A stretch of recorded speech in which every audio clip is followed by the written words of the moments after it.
Fala pessoal, estamos começando nossa aula de Ciências Sociais e dando continuidade à nossa linha temática, alguns conceitos eles foram demarcados nas primeiras aulas e esses conceitos vai acompanhar a gente durante todo o semestre. Dentre eles nós temos o conceito de codificação e também nós iremos, digamos assim, pensar a respeito do método científico, né? Na aula anterior eu comentei com vocês sobre a presença do método científico para estudar os fenômenos sociais, né?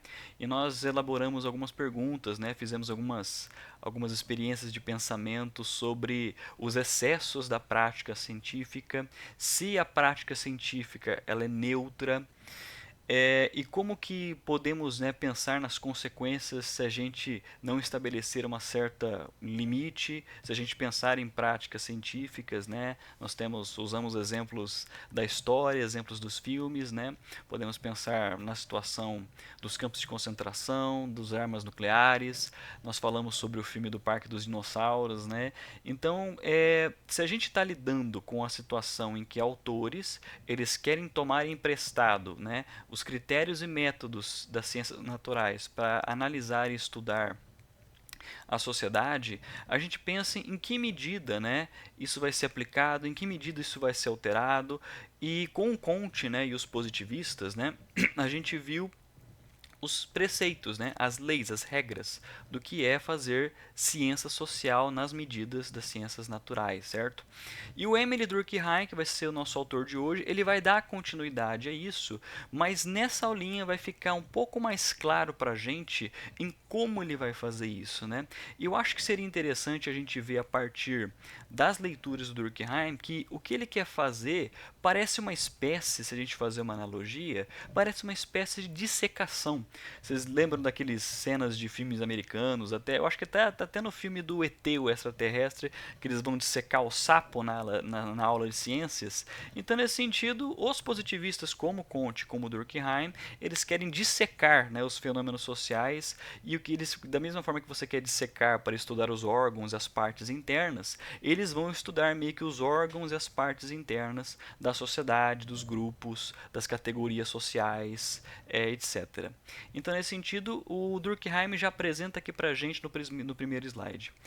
Ele acreditava que os acontecimentos sociais, como a família, a escola, as leis, poderiam ser observados como objetos de estudo. Desse modo, propôs algumas das regras que identificam que tipo de fenômeno poderia ser estudado pela sociologia. Então, nesse sentido, fazendo essa analogia, ele está querendo, digamos assim, encontrar numa analogia orgânica, depois a gente vai analisar esses conceitos, ele está querendo encontrar os grupos, né, os órgãos internos da sociedade e como que cada órgão trabalha nesse grande todo, né, nesse grande sistema. E da mesma forma que a gente vai ver, nós temos categorias, nós temos grupos, nós temos conjuntos. Então podemos falar de instituições como a família, como a igreja, como o Estado, como o mercado, outras culturas, outras linguagens, outras tradições, elementos folclóricos, elementos mitológicos, tudo isso pertence ao campo de grandes conjuntos, grandes categorias, né? E já que é isso que nós conseguimos perceber dentro do que a gente chama dessa caixa maior sociedade, sociólogos como Durkheim ele vai dissecar então como que tal grupo, como que tal conjunto ele se comporta. Levando em consideração que Durkheim é um cara que ele pensa, ele passa do coletivo para o individual. Como que o coletivo, como que os valores dessas instituições, desses grandes conjuntos, dessas grandes categorias, né, escola, família, eles determinam o comportamento, o pensamento e os valores do indivíduo, né? Então ele está partindo do coletivo para o individual. Nós iremos conhecer outros autores que vão fazer uma inversão do individual para o coletivo. Mas aqui nós temos uma ideia mais clara do que está fazendo em termos de dissecação desses grupos e categorias sociais. Beleza, e nós temos a nossa primeira categoria social, segundo o que o Durkheim fala, é a solidariedade mecânica. O Durkheim fala que a sociedade se divide entre dois tipos de solidariedade, dois tipos de atividade, a mecânica e a orgânica, né? A mecânica diz o seguinte: Seriam aquelas sociedades nas quais existiriam poucos papéis sociais. Segundo Durkheim, nessas sociedades, os membros viveriam de maneira semelhante e geralmente ligados por crenças e sentimentos comuns, o que ele chama de consciência coletiva.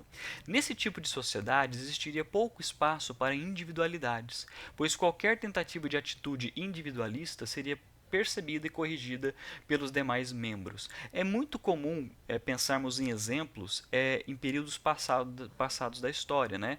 Nós já citamos, né, um período da história onde havia poucos papéis sociais, que é a Idade Média. Né? Então, nesse sentido, seria mecânico por quê? Porque são partes. O que é uma coisa mecânica? Que apresenta sempre o mesmo tipo de atividade com partes bem semelhantes. Né? Vou repetir. Você percebe uma estrutura que funciona sempre da mesma maneira e cujas partes são bem semelhantes. Por isso, solidariedade mecânica. Nós temos, pensando em períodos passados, as sociedades da antiguidade, do medievo, mas a gente pode pensar também em tribos de nativos, por exemplo. Nós temos funções específicas, com crenças específicas, valores específicos, ritualidades específicas, e nós temos poucos valores ou um único valor compartilhado por todos os membros desse grupo, dessa sociedade. Então é bastante comum a gente identificar, segundo a visão de Durkheim, né, a solidariedade mecânica dentro de tribos de nativos, ou até mesmo se pensarmos, né, nas culturas do Oriente Médio, né, dos muçulmanos, onde a mulher tem uma forma específica de agir, uma forma específica de se comportar, cujas punições são bem específicas, cujos valores, né, são poucos valores compartilhados por muitos. Né, pensando aí no pensamento religioso, podemos pensar no Oriente Médio, os países muçulmanos também nessa concepção mecânica. Né. Beleza, a segunda categoria a gente pode chamar de solidariedade orgânica. Se de um lado nós temos poucos papéis sociais, poucos valores compartilhados por muitas gentes, e nós já demos alguns exemplos, a solidariedade orgânica é quando nós temos, por exemplo, sociedades modernas, sociedades industrializadas, sociedades com vários valores, várias funções, vários papéis, várias identidades, né? E, digamos assim, que se comporta de uma maneira orgânica. Então, o papel da industrialização, da urbanização e da forma do avanço tecnológico, ela faz com que ela deixe de ser uma estrutura que sempre se comporta da mesma maneira, cujas partes são iguais, e agora o elemento é mais orgânico. O que seria algo orgânico? É claro que quando a gente pensa num sistema, no organismo vivo, digamos assim, nós temos os órgãos internos, nós temos as células, nós temos os átomos. É claro que cada componente tem a sua forma de trabalhar, cada órgão tem a sua forma de trabalhar, nenhum deles se comporta da mesma maneira, nenhum órgão faz a mesma função, nenhuma parte do corpo se comporta de uma maneira, quero dizer, nenhum se comporta da maneira mecânica, tudo igual. Cada um vai trabalhar da sua forma diferente, mas tudo isso está interligado, e trabalhando de forma orgânica. E orgânica também no sentido, se a gente para pensar, que esse sistema vivo, orgânico, quando ele se vê diante de um problema, ou diante de um obstáculo, ou diante de uma doença, a gente vê, né? A gente vai ver nos últimos slides, ele consegue se regenerar. Então, só para lembrar, a solidariedade orgânica, pensando em sociedades mais complexas, mais sofisticadas, como a sociedade moderna, a sociedade contemporânea, ela se mostra que existem grupos específicos, categorias específicas, com funções, né, que são diferentes entre si, que são bastante diversas, profissões e funções bastante diversas, só que mesmo que você esteja diante de tanta diversidade na solidariedade orgânica, esses componentes trabalham de forma bem interligada, de forma junta, digamos assim, né? Então nós podemos pensar, vocês que estão fazendo cursos de análise e desenvolvimento de sistemas, design gráfico, vamos pensar nesse tipo de categoria em termos de profissão ou área profissional no passado. Significa que se vocês estão fazendo o curso que vocês estão fazendo hoje, isso é fruto dessa caminhada, desse caminho complexo da sociedade, que foi se tornando mais sofisticado, inclusive tecnologicamente, politicamente, culturalmente. Então, novos papéis, novas identidades, novos grupos, novas profissões, novas áreas, novas demandas acabam surgindo. Então, nós somos frutos dessa sociedade complexa, sofisticada, que segundo Durkheim, ele trabalha de forma orgânica. O organismo sempre vai se mostrar de uma forma mais complexa, né? Para deixar então um pouco mais claro. Beleza. Se a gente parar para pensar então, se estamos lidando ou analisando a sociedade de uma forma que parece um organismo, né? Seja ele como se fosse uma estrutura mecânica na solidariedade mecânica, ou uma estrutura orgânica, né? Quase como se fosse um grande organismo vivo com órgãos internos, como a solidariedade orgânica, o Durkheim ele vai apresentar também que isso apresenta doenças, né? Que ele chama aqui de anomia. Esse a no início da palavra é o prefixo não, né? E nomia vem de nomos. É como se fosse vem de nomos, que seria lei, né? Nomos seria lei. Então anomia seria uma não lei, uma não regularidade, um não padrão, né? Uma não coerência, digamos assim, se a gente pensar também, estabelecer uma sinonímia entre lei e coerência nesse sentido. Então seria um desajuste, um desequilíbrio, uma patologia, uma desordem, né, uma doença. Da mesma forma que tem a autonomia, né, em que o sujeito que é autônomo, ele segue a própria lei, autônomos, né, a anomia onde não há lei, não há padrões, onde há uma desordem, onde há caos, né.